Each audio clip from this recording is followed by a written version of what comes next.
I think what the author was getting at with the definitions adequacy, equity, and equality is that we still have a lot of problems with our school system, and defining success in ways like we have defined it in the past, as far as adequacy is concerned, is creating a school system that is good enough.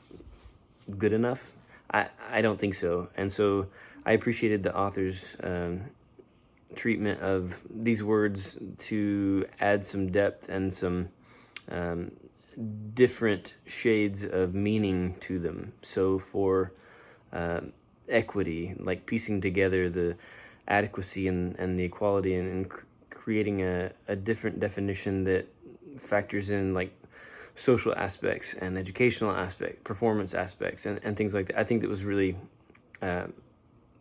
much more healthy, and I think it's useful in policymakers' mind moving forward, trying to accomplish some of those goals. So how can we move beyond creating school districts that are good enough? I think we have to set some goals that are higher than that. How can we create school systems that are providing equitable services to all people, regardless of background, income, race, any sort of thing that sets us apart? So I did begin to agree with some of the things that the authors were saying in our readings about how the funding structure of the state of Texas is inherently unequal, that when we rely on things like property taxes to fund schools, it sets ourselves up for inherent systemic inequality. And so I don't think that that's right, and if I had the power to change it myself, I would.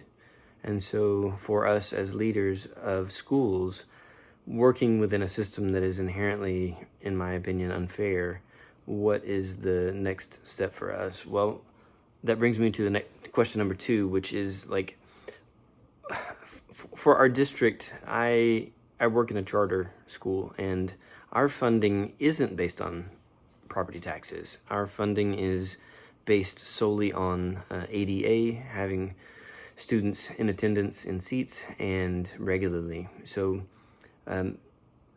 what I think our state could benefit from is funding all schools in a similar manner, right? That every student is deserving of having a spot in a school and having the resources they need to be able to get the education that we all know that they deserve. So maybe just scrapping the property taxes and reforming it into a way that provides it per student, regardless of anything else. I think that would be a good starting point. Maybe even try to keep politics out of it and just do what's right by people. That'd be a good start.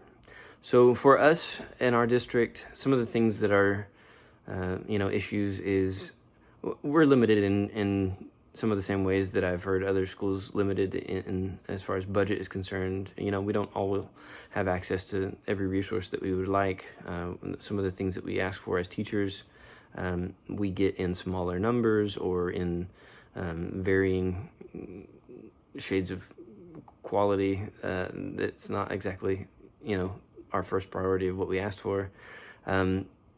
We have some systems in place to try to encourage us to reduce costs, and some of those cause various amounts of stress for us, like, as far as number of copies that are made per semester, etc. So could we use some more funding at our school? Yes. Could we use some more funding at our state level?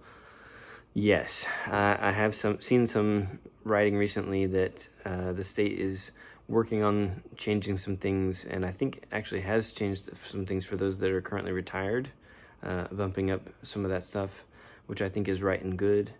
And I also think that, given the state's windfall, unexpected budget increase over the last few years that they really could have done more than lip service with teacher pay raises and gotten something in place, even if it was much less than what was originally hinted at.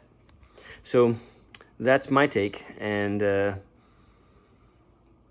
just make sure we're voting for people that support public school and support the idea that every student matters.